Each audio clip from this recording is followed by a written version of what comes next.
It's Tuesday, October 23rd, and I'm your host, Paula Hersey. On today's show, we check in with the Chief of Police. Early voting is off to a brisk start in Town Hall, and we learn more about the Cape Light Compact's 3-year energy efficiency plan. Let's start with some news you can use. Bourne Bridge will have delays today. Inspection and maintenance work will be performed on the Bourne Bridge on Tuesday, October 23rd from 9 a.m. to 6 p.m. During this time, one travel lane heading off Cape will be restricted for work. One lane heading off Cape and both travel lanes heading on Cape will remain open for travel.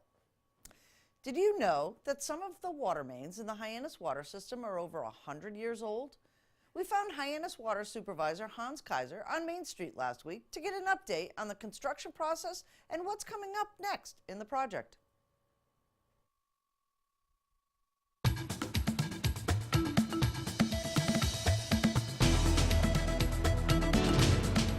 What we're doing right now, and we're standing on Main Street, is the actually physical cleaning and lining of the 12-inch main. That was put in 1911, and we hope to finish that work by the end of the week. And then next week we'll start with doing night work to tie in with new pipe and new gates the side streets. So we're proceeding on schedule, and we're planning to be wrapped up by Thanksgiving. Try to keep traffic moving on Main Street and the side streets, and with proper notice, we'll work through all the connections and disconnections we need to do to wrap up this project. Carefully spending ratepayers' money and try to work as effective and efficient as possible, replacing and upgrading and rehabbing the water mains in Hyannis. It's a 30-year project, and we can't do it all at once, so we'll do little steps at a time and try to be as efficient as possible.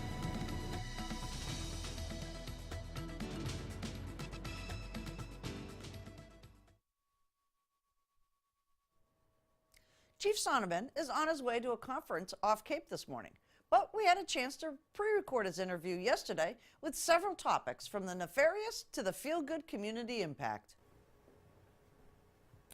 On the phone with us today, Chief Sonneman. Good morning. Good morning. How are you? I'm well. And I almost want to do that whole Good Morning Vietnam thing one day. You know what I'm saying? Well, I don't know if I could channel my inner Robin Williams, but... well, just let me know, because I'll turn down the earphones. I'll let you know ahead of time. We'll see. We'll see. Excellent. Well, we've got lots to talk about today, but specifically, let's start with something that was in our backyard here in Town Hall. We had an incident outside of JFK last week. Yep. On the 16th at about 11:54 p.m., a group of individuals got into a fight behind the JFK Museum over by the bathrooms. And I want to reiterate that this was a group of individuals. They were known to each other. They got into mutual altercation when one assaulted the other, and then it just kind of blossomed from there. They were behind there for, as you like to put it, nefarious purposes. They were there to exchange some goods, some drugs, and one of them took offense to the other one being there, and one female assaulted another female, which then led the boyfriend to jump in, and the one female got injured and had to go to the hospital for, as the result of the beating. But this wasn't a random group out there targeting anybody. They were there to meet with each other specifically, and things fell apart from there amongst their little group. Well, that's good to know. We hope that there wasn't anything that, they were targeting random people out there at, this area. Yep. And the two people that were involved, the three people, the one that initially assaulted somebody else, she ended up at the hospital, and the two that retaliated on her, they were both identified and arrested, and they are being held pending a dangerousness hearing. So the people who were involved in this were all arrested. They were identified shortly thereafter, and they are all off the streets. Good job, Barnstable PD. Oh, yes, excellent job, Barnstable PD. They did a great job. The people who work here do a great job, and so we got these people off the street. Excellent. Well, we're talking about excellence right now. Let's talk about Detective Reed Detective Hall. Reed Hall, 44 years. Can you believe it? My goodness. Wow. It's almost as long as I've been alive. Oh my God. But he was I don't want recent. to make it sound that bad. No, he does a great job. He's been over at the high school for several years now. He is a wonderful resource. He's been involved in a lot of juvenile activities. He runs a summer youth academy over at the HYCC that a lot of kids, have graduated from. This year alone, over at the high school, he's running 3 different academies in the school for the seniors and the juniors and seniors that are over there that can sign up for it. They give them a taste of what it could be like being a police officer and what to expect. 76 kids he's working with right now over there, just this year alone. Wow. He also he's been a sexual assault investigator for a long time and deals with a lot of those things with children. And that's kind of the impetus of that award yesterday. Children's Cove is the organization that recognized him. They do a lot of forensic interviews and whatnot of child victims and try to get them resources and work with the families. And they're just super impressed with Reed, his work ethic, and his general demeanor and how he empathizes with the children and the victims in those situations and does his utmost to get them through a difficult situation. And so they rightly gave him an award. And it was well-deserved. Well deserved. You are absolutely right. And I know that there are so many children that he has touched here in Barnstable, whether through his school resource or we saw the little kids being graduated out at the community day last year out of his police academy. Yep. And, he's just wonderful with the kids. Yeah, he does a wonderful job, and he truly deserved it, and he is one of the great people that we have here. Big shoes to fill when he retires. Yes, definitely. You're gonna 1 in a million, but we do have a lot of great younger officers here too. That I can see any one of a couple of them blossoming into that type of role. They're already out there engaging with the community. They're out there, with the big brothers, big sisters, and out there just even in other organizations as well. They don't limit it to just their duty hours. They're out there on their own with different volunteer organizations and working with the community every day. They're fantastic staff, sir. And you've got a few of them at the Community Substance Abuse Forum coming up on October 24th. This is a pretty big deal for parents and for folks who are concerned about kids getting into drugs. Yeah, it is. It's a great resource. Sergeant Jen Ellis, the Community Impact Unit, and Officer Brian Morrison have really taken the bull by the horns on this, and over at the HYCC on October 24th at 6:30 p.m., there are going to be members of the police department down there to speak to parents about some of the things that they can look for and answer questions and things like that. But beyond that, there's also going to be our partners that are in the substance abuse and treatment world are going to be there because, honestly realize that getting the information out there and making it available to as many people, and we talk about parents and kids, but even other people who are, in the throes of addiction themselves can find something here and hook up with some of these support groups and resources to get themselves on the right path and start healing. Right, and this particular forum with the Youth Council and HYCC is really designed for folks to bring their questions, right? Absolutely, because we talk about it before. We've hammered on it before. As parents, you are the gatekeepers. Your kids do pay attention to you. They do take cues from you, whether it's what you say or what you imply or how you act. They are constantly learning from you.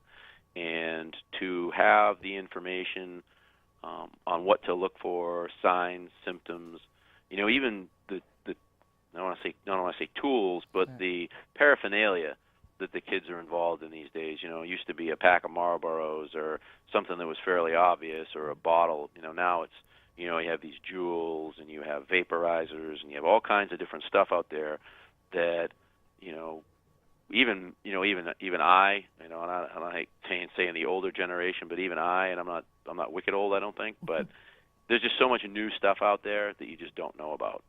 And having the information, so when you see it, you can have those difficult conversations and education times with your kids. Right, and I know we just did something with the tobacco control program. Some of these things actually look like computer parts nowadays. Which They do. It's crazy, you know, and you know, you can go back to the days when you had the Camel, you know, selling the cigarettes and the cartoons and everything, and it was supposed to be, you know, it was supposed to be not targeting kids, but it seems like they just find different ways to do it. So this is a great forum, October 24th, 6:30. Will be several people there to do a question and answer panel Yes. with folks, and you know, it's for parents and other people in the community as well. Yeah, anybody that has, you know, anybody that has involvement with kids, you know, calm down, educate yourself, and even you, if you're suffering from something from this and need a place to get some resources, please come on by. And I want to say again, thanks to the Youth Commission. They've been a great partner in this and helping Sergeant Ellis and getting this all together, and Patty Machado and the HYCC staff. Thank you for the space and your good work as well. Excellent. Well, thanks so much, Chief, for taking time out of your busy day. We always appreciate it. I always have time for Channel 18. Thank you. Have a great day. You too. Bye. Early voting is underway in Massachusetts, and Barnstable Town Hall saw a brisk turnout on the first day. We found Town Clerk Ann Quirk directing traffic and poll workers early yesterday morning just outside the clerk's office. Today, October 22nd, marks the first day of early voting here at the town of Barnstable and throughout Massachusetts. With me today, Town Clerk Ann Quirk. Ann, I'm one of the first early voters. Yes, you are. Congratulations. So give folks an indication of how things are set up here at Town Hall, so when they come in, how easy it's going to be to early vote. Sure. They're going to come in and go into the clerk's office, just like they were going in if they needed anything else from the clerk's office, like a birth certificate or whatever. When you come into the clerk's office, we're going to check you in. We're going to look at the voter list, check off your name, give you a envelope for you to fill out, because it has to be filled out and signed by you. Then we're going to give you a ballot and ask you to come out here into the hallway and use one of these booths to mark your ballot. You'll then put the ballot into your envelope and bring it back in to the office. We have lots of glue sticks there to help you seal that ballot, and it's going to go into a cart that's going to go back and forth to my vault. Because on election day, I have to put those ballots through the AccuVote machine to tabulate them, and they have to be done by precinct. So I have to have them all set up as if you were walking in to vote at the elections polling location on the day of the election. Okay, so they did that with me inside. They asked me what street I lived on, what my name was. They've given me a envelope. I do have all the information for voters, which is here out in the hallway. This is literally as you walk into Town Hall, so right from either entrance, South Street, or the South Street parking lot, Main Street area. You can come in. Town Hall is handicap accessible. There's handicap parking at the basement entrance. You'll see that as you come down South Street. It's across from the Armory. One of the things that I did notice is that maybe people don't realize there are questions on the back of the ballot this year. Yes, it's a two-sided ballot, and those questions, I think a lot of them have been published on the news, in the newspapers, things like that. But that's why we have that information for voters. That comes directly from the state, so that we have it here for you so you can read up on it. I think everybody got one at home. All voters should have received one at home. I did. And that was the whole idea, so you had an idea before you came to vote. And if you didn't vote in the primary, we do suggest bringing ID just in case there might be an issue with your registration. Yes, just in case. It's even an envelope with your name and address on it. That's all we need, just so that we can verify who you are. Anything else you want to tell voters? How long does this last? This lasts until November the 2nd. And on November the 2nd at 4:30, we're done with early voting. Absentee balloting will still be going on until Monday, and then we're closing the town clerk's office at noon on Monday because we have to gather all this information to get it out to the polling locations. Okay, and that's the Monday before the Tuesday election. Correct. Excellent. Well, great work and Quirk. It's a very nice little setup here. We have folks voting already. Excellent. Thank you. Thank you. Have a great day. Energy efficiency and saving money are a match made in electricity. Marketing and Communications Coordinator Dan Schell joined us in studio to talk about the innovation included in the Compact's 3-year energy efficiency plan and how you can learn more on October 23rd. It looks like it's actually cold again, and with cold weather comes thoughts about saving money and energy. With me today, Dan Schell, Marketing Communications Coordinator for Cape Light Compact. We're going to discuss the 3-year energy efficiency plan and how you can get involved with Cape Light Compact. Dan, welcome to the show. Thanks for having me, Paula. So give us a little overview of Cape Light Compact and this 3-year energy efficiency plan. Yeah, so Cape Light Compact, we're supported by the 15 towns of Cape Cod and all the towns on Martha's Vineyard in Dukes County as well. And basically, we have 3 main goals, and that's to provide energy efficiency programming for all of the residents of the Vineyard in Cape Cod, to provide consumer advocacy in regards to energy, and we offer a 100% renewable power supply to all our customers here on Cape Cod. So part of that is that every 3 years, all utility providers and us as Cape Light Compact have to provide an energy efficiency plan, basically saying what we're going to do to help our customers save energy and save money over the next 3 years. So every 3 years, we provide that report to the Department of Public Utilities, and it gets reviewed. It's kind of like a multi-step process. And so we're right near the end of it, getting ready to kick off the 2019 to 2021 plan.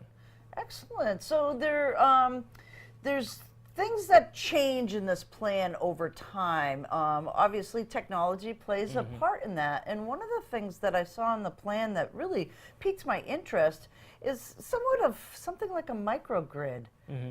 So tell us a little bit about the response and demand plans in this new energy efficiency. Yeah. So the big new thing I think is going to be, and a lot of this comes out of the Green Communities Act, some of the amendments that were involved there, and it's going to be focusing on increasing resiliency of the community here in the event of large-scale power outages, just like we had last winter. And so the goal here is to get people off of some of the fossil fuel heating sources and get them onto cold climate heat pumps, which are powered by, obviously, electricity. And so it's sort of a three-pronged process. So that would be the cold climate heat pumps, adding solar panels to folks' roofs, and then adding backup battery storage so that as the solar's collecting, if it's a peak super sunny day, it's going to store that energy so that then at night it's able to switch over and still continue to heat the cold climate heat pumps. So that helps with demand response and allowing folks to sort of shift where energy is coming from. It's interesting, too, that, traditionally when we think of solar, we think of it going back to the grid, and this grid is like this nebulous place that we don't know where it goes. Right. Now we're really talking about battery storage. Yeah, and that's sort of the big next wave. Tesla has their battery packs. That they're sort of pushing out now. And I think that that's really going to be the next wave, is exactly like you said, kind of this microgrid.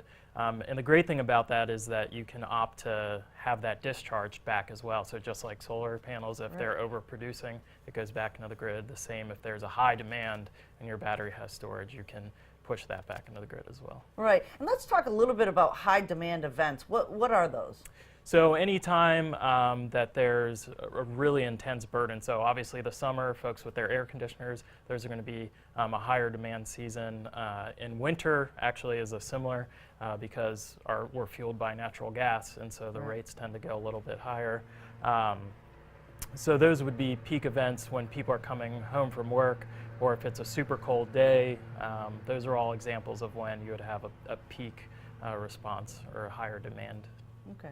And is this a pilot program starting with a finite number of consumers? Yeah, so we like to call it a demonstration. So it's going to be 700 folks over the next 3 years, and that's going to be tiered. So there's going to be folks in different income levels And each of those different levels are going to have different incentives. So if you're in the low income, which would be 60% below the state median income, Right. you'd be 100% covered, 100% incentive. Wow, that's fantastic. Yeah. It's actually coming true where we'll be able to like generate our own electricity, store it, and then give it to our neighbors. Exactly, and that's the goal is to kind of keep energy local here on Cape Cod and build that resiliency, especially being on a sandbar out in the middle of the ocean. Yeah. Exactly. Yeah. What else is part of this 3-year energy efficiency? What other programs are in there this year? Yeah, so there's a few different things. One new thing that we're adding is kind of behavior check-ins, essentially. And so what that means is that periodically you'll get a report saying how your energy usage compares to similar households in your area. And so that really lets people know, like, hey, whoa, I'm really using a lot of energy here. I need to maybe check, turn off some lights, see, maybe have a home energy assessment done by a Cape Light Compact to see where you're sort of losing some of those energy. And all that really also benefits the homeowner because they're saving money. And is this a voluntary thing, or is it based off your usage rates? Yeah, so it'll be, I believe, based off your usage rates. Okay. Similar to what National Grid is doing, I Yeah, think, right now. exactly. It's a very similar process. Okay. Yep. And how does that help you as Cape Light Compact? I know that we can save money, but how can you use some of this data at Cape Light Compact? Yeah, so it's all about shifting behavior and getting people focused on energy efficiency because we have certain goals that we're trying to meet to make sure that we're reducing the amount of electricity being used here on Cape Cod. And so giving people sort of that awareness of what they're actually using compared to their similar homeowners, I think is important. So how can people get involved? You have some open public meetings? Yeah, so coming up we've got 3 info sessions that where we'll be presenting on some of this stuff that we've talked about and sort of the broader scope of the plan. And those are coming up next week. We've got 2. One is on October 23rd at Mashpee Public Library from 7 to 8, and then the other one is October 25th from 4 to 5 at Oaks Bluff Public Library for the Martha's Vineyard residents. Okay, that's fantastic. And can they consumers get more information from a website or a Facebook page? Yeah, so obviously you can find more information about all the programs we offer at www.capelightcompact.org. But if you add /EE plan, you can find our whole plan there. And we've also got a short survey that if you read through the plan or if you have thoughts about some of the stuff that we've talked about today, you can give us feedback there as well. Right. And we just want to reiterate that every town is a partner with Cape Light Compact. Exactly. Every town has a representative on our board of directors, and they're the ones really sort of guiding some of the stuff that's in here. And so we're excited to have these opportunities to give back to the town and help them save energy and save money. Excellent. Thanks so much, Dan. Yeah, thanks, Paul. Silent Springs Annual Research Update is on Wednesday, October 24th from 12 to 1:30 p.m. Learn about the health of our drinking water and on-the-job exposure featuring talks by Laurel Charter, PhD, and Ruth Ann Rudo, MS, at Barnstable Town Hall, 2nd floor hearing room. More information about the event and Silent Spring can be found online at www.silentspring.org. Here is a look at next week's meeting schedule for boards, commissions, and committees.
Suggestions, accolades, connect with us on Facebook and Instagram, email us, or send us an old-fashioned note by carrier pigeon.